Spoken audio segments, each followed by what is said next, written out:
We got the Motown phenom Kevin Lee back on the program. He's going to be taking on Edson Barboza at UFC Fight Night 128 on April 21st. Kevin, what's going on, man? How are you? What's going on? You know me. Look, living the life. I can't complain. Absolutely. And speaking of living the life, I want to start things off a little bit differently. I saw that you took your mom to Mexico on a vacation. I saw that. I was peeping that on Instagram, man. Where does that rank in terms of life moments, being able to give back to your mom like that? Yeah, that's a huge one. That's what I really do it for. And it's kind of what keeps driving me and keep me going to be able to. I mean, that's what you do when you're a young kid in the hood. Like, that's what you dream of, being able to get your mom out of her situation. And now I've done that a couple of years ago, being able to move from here to Vegas. And now my goal is to show her the world. She ain't got to see it before. All she knew was what she knew. And now we on the bigger and better. So if I can share that, especially with my mom. I mean, my mom gave me everything. So, it's just, that was just one of the moments that it really made it made my year. Do you think you got Keith beat this year for Mother's Day gifts then? Oh, yeah. I told him straight out the back. I was like, as soon as I came back, I told Keith and my youngest brother, I was like, I'm winning best son. So y'all might as well just give up the Oscar now. Yeah. We spent about a week away on a cruise and, went down to Mexico. We had a ball. She loved it. That's awesome, man. Great to hear.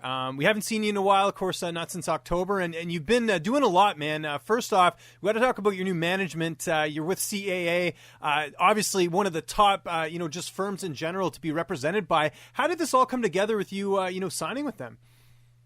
Yeah, I mean, they were interested in me. Oh, nice. It's obviously not every UFC fighter can be on that level, or they can't help everybody, So I think they just saw the mutual interest, and we can both benefit from each other. And I think it's a win-win-win across the board. People are looking at it and they're saying, okay, CAA is the biggest Hollywood agency next to WME, who owns the UFC. So there might have been a little bit of competition, and I'm saying there's none of that. It's all of us working together as a unit. There's all the product that we're pushing out, and I think the bigger that I get, the bigger the UFC gets, the bigger that WME gets, and the bigger CAA. So it's a win-win-win across the board, and I think I'm the right guy to take it there. And they're mainly known for, working with a lot of like actors and things like that. Do you see yourself doing any crossover there? Maybe taking a dip there? Because you got the personality, man. I think it would be a good fit. You never know. I mean, it's harder than it looks. Yeah. Just being, I've been around Hollywood a little bit now, having to go down there and do meetings and all this. It's harder than it looks, but who knows? You never know. I might dip my toe in there after I'm done with this. But I got at least a good 10 years left of fighting. That's where all my focus is right now. I've even been asked to do some things. I've been asked to be a part of movies and, do commercial shoots and it's like, I'm not there yet. When I get there, I'll get there and I'll know. But right now, I'm focusing on being the most complete mixed martial arts fighter in the world.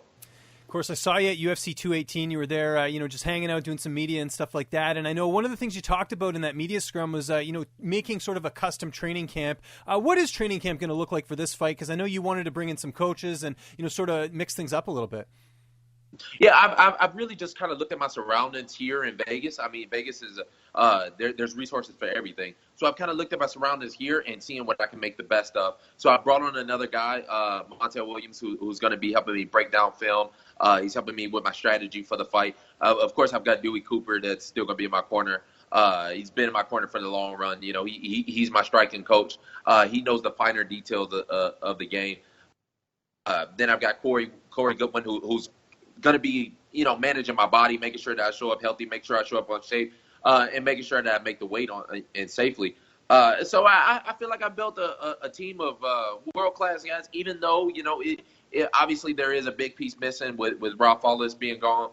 But we making the best of it, and now I've got even more added motivation because I'm going out there and I'm doing it for Rob, and it's what he wanted me to do. I wanted to sit back, and I said I wanted to look at it, maybe fight in July, June, something like that. But I'm ready to get back on that horse, and there's no place better than Las Vegas. I ain't moving nowhere. And there's no easy fights in the lightweight division, man. You got another tough fight here in Edson Barboza. Great matchup. He's got the 19-5 record. How do you feel like you match up against him?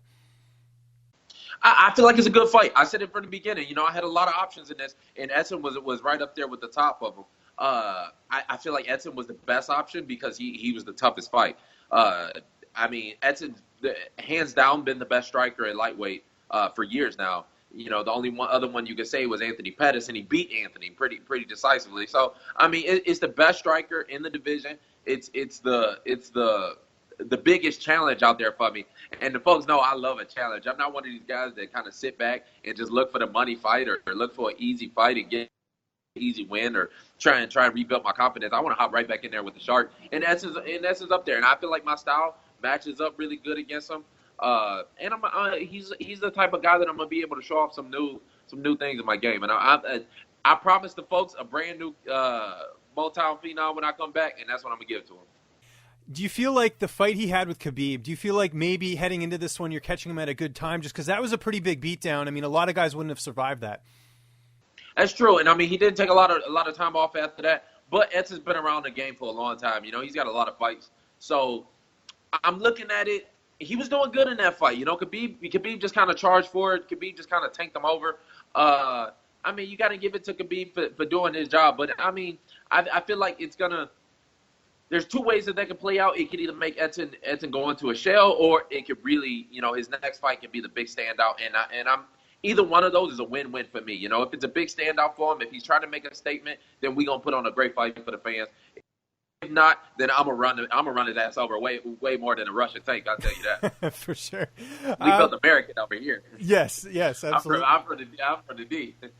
As far as training partners, is it just the usual guys that you normally work with in Vegas, or are you bringing anyone else in specifically for Barboza? Well, I know Anthony Pettis will be out here a little bit in Vegas. Vegas is, you know, you got a constant influx of guys that are coming in and out. You know, Yair Rodriguez just moved here. Great kicker. One Kick Knicks is the top Muay Thai gym in the United States. I've been doing a lot of my training over there. That's where a lot of my sparring partners are going to be coming from. You know, I got Anthony Nijikawani, who had a great fight with him, his brother Chidi.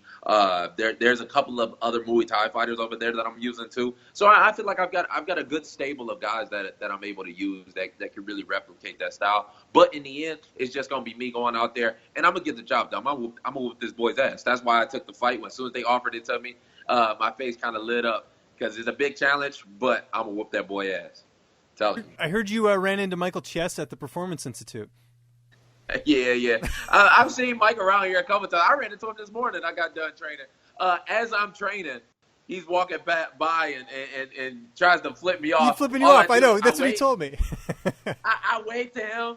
I waved to his girl behind him. And then, you know, we'll see. We'll see what happens. I don't know. I don't know what the dude's butthurt about. You know, I seen him at the fights the other day. He's still butthurt. He won't look me in the eyes. It's a weird situation. He's a weird dude. But what can I do? I mentioned your brother Keith there. Obviously, he's up with new management with Sucker Punch. What's the latest on him? When are we going to see him back? Yeah, I think he's got a fight coming up March 28th right now. Nice. In South Carolina. You know, he's getting his he's putting in the work. You know, he's starting off on those small shows on a regional circuit, and I think by the end of the year, we'll definitely see him in the UFC. It's just right now, it's about finding him the fights. It's hard, you know. It's hard for guys to accept fights against them. You know, they just know what's going to happen. So right now, it's about finding him the good fights, finding him the right fights, and getting him to where he belongs. But I mean, that kid, I've been saying it. You know, James, I've been saying it for a minute. That kid's going to be good. And I think the more that he gets out there, gets his experience out the way, the more the world will see him. Yeah, no, I agree with that. You talked about you know, people helping you get ready for this fight. How about the weight cut? Has that process started already as far as getting down to 55? Yeah, I mean, you can see it in my face. Maybe I'm already slimming up a little bit. I've started this weight cut already 9 pounds lighter. You know, I'm 2 weeks camp right now, and I'm 9 pounds lighter than I was for the last training camp for the Tony fight. So it's already on track. The guys down at the Performance Institute are really keeping an eye on me. I went in this morning. We did retest. I'm going to retest and retest and retest and retest. We making sure that I'm doing this shit A-okay. You know, I'm really taking a professional approach to this fight especially. It's a huge fight. It's huge for the division. It's huge for the sport. And I'm doing my part in it. And I'm going to go out there and I'm going to fight on April 21st. You said you're going to whoop his ass, but how do you sort of see this fight unfolding as far as a finish in this fight? Yeah, I mean, we gonna see. We gonna see. Like I said, I promised the folks a brand new me. and that's exactly what they're gonna see. They're gonna see a new me. I think I just barely scratched the surface on some of that potential in the last fight, and this fight really kind of put me. You'll see a more poised. You'll see more just a more professional, a smarter. You're gonna see it all, and it's gonna be a good night for everybody, except Edson. Sorry. Yes. No, of course. Except Mark Henry. I'm sorry. I like the guys. So it's just got to be done. I talked off the top about you being with CAA, and talking about going different avenues. Is pro wrestling something that would ever interest you at some point, maybe after your career is done? Nah, it's too corny. It's too corny for me. I do pro wrestling. I might do a one-off. I might pull a Floyd Mayweather or Donald Trump or something. Pull a one-off. But as far as being a full-time pro wrestler, nah, it's too corny. I'd rather go into acting or something like that. Somewhere I can use some actual skit and some actual. I don't want to bash the game too much. I respect the game, but it ain't for me. It's just not my style. Last question for you here. What are you watching on TV right now on Netflix? Anything getting you through training camp right now? Black Mirror, I'm stuck on. Black Mirror. I've been kind of going with the dark, make you think type shows. Black Mirror, Travelers is another one that I'm on. It's been a couple of them. I think what's the other one I just got? Uncovered. Uncovered is another one. I'm on Netflix. I'm Netflix out right now. So if the folks know, who knows? Maybe I might do me and my brother have been talking about starting up a podcast for a long time. Oh, you got to. Yes, absolutely. We've been talking about it for a minute. We're just trying to find the right timing, the right, motivation to get it done. But I think that's that, and something like TV shows and stuff like that, and just life in general. I think people would be interested in hearing. This is all you have to do. Get you and Keith to go to the cafeteria and just do a podcast there, and just call it the UFC PI Chronicles or something like that. It's already set in stone. Just talk about your days. Hey, that's smart. That's smart. Yeah, tell CAA I get a little bit of the cut this time if that ends up happening. So there you go. I got you, my man. All right, man. Well, everyone's got to check out this fight. It's UFC Fight Night 128 coming up here April 21st. Kevin, I always appreciate the time, man. Just remind people where they can find you on social media, and I'm sure you got some shout-outs. I'm sure you got some sponsors. The floor is yours, man. They know it. At Motown Phenom, we kind of going to revamp it too. We're going to call it the MTP 2.0. So follow me, especially on Instagram, at Motown Phenom. They know where to find it. And, I'm going to get it done.